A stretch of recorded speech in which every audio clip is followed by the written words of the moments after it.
এতদিন মশা তাড়াতে ব্যবহার করা হতো ধূপ, কয়েল স্প্রে ও বৈদ্যুতিক র্যাকেট। তবে এবার চীন এমন একটি ডিভাইস তৈরি করেছে যা লেজারের মাধ্যমে উড়ন্ত মশা শনাক্ত করে মেরে ফেলতে পারবে। ভোরে ঘুমের ঘোরে মশার ভো ভো শব্দ বা সন্ধ্যার পর জানালা খুলতেই ঝাঁকে ঝাঁকে মশার হামলা, এই অভিজ্ঞতা আমাদের সবারই কম বেশি রয়েছে। ভোরবেলার মশার গুনগুন, সন্ধ্যায় জানালা খুলতেই ঝাঁকে ঝাঁকে হামলা, সবাই কম বেশি ভুক্তভোগী। শুধু বিরক্ত নয়, এই মশা ডেঙ্গু, ম্যালেরিয়া সহ মারাত্মক রোগ ছড়ায়। তবে মশা নিধনে নতুন যুগের সূচনা করেছে চীন তৈরি করেছে ফোটন ম্যাট্রিক্স, একটি স্মার্ট লেজার ডিভাইস যা আকাশে উড়ন্ত মশা শনাক্ত করে কয়েক মিলিসেকেন্ডেই মেরে ফেলতে পারে। ডিভাইসটি লাইডার প্রযুক্তিতে কাজ করে। প্রথমে লেজার পালস ছুড়ে মশার দিকে আকার ও গতি শনাক্ত করে।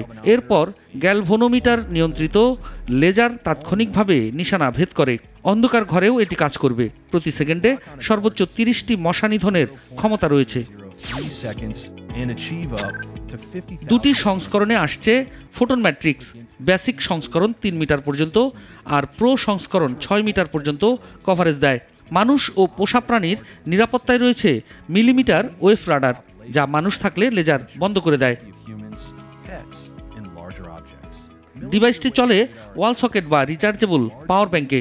চার্জে চলবে 8 থেকে 16 ঘন্টা পর্যন্ত। এই ধারণার পেছনে রয়েছে স্টার ওয়ার্স প্রতিরক্ষা প্রকল্পের জ্যোতির্বিজ্ঞানী লোয়েল উড। 2007 সালে বিল গেটস ফাউন্ডেশনের এক ব্রেনস্টর্মিংয়ে এটি আলোচনায় আসে। 2017 সালে টেড সম্মেলনে একে প্রোটোটাইপ দেখানো হলেও তা ছিল চোখের জন্য ক্ষতিকর। এবার নির্মাতারা বলছেন তাদের ডিভাইস আন্তর্জাতিক নিরাপত্তা মান মেনে চলছে। তবে ফোটন ম্যাট্রিক্স এখন ইন্ডিগোগোতে পরীক্ষামূলক পর্যায়ে রয়েছে। প্রি অর্ডারে বেসিক সংস্করণ পাওয়া যাবে $468, প্রো মডেল $629। খুচরা দামে এদের দাম হতে পারে যথাক্রমে $697 ও $897। যদি সফলভাবে এটি বাজারে আসে, তবে ঘরোয়া মশা নিয়ন্ত্রণে এটি হতে পারে এক বৈপ্লবিক আবিষ্কার। সাইফুল শাহিন, নাগরিক।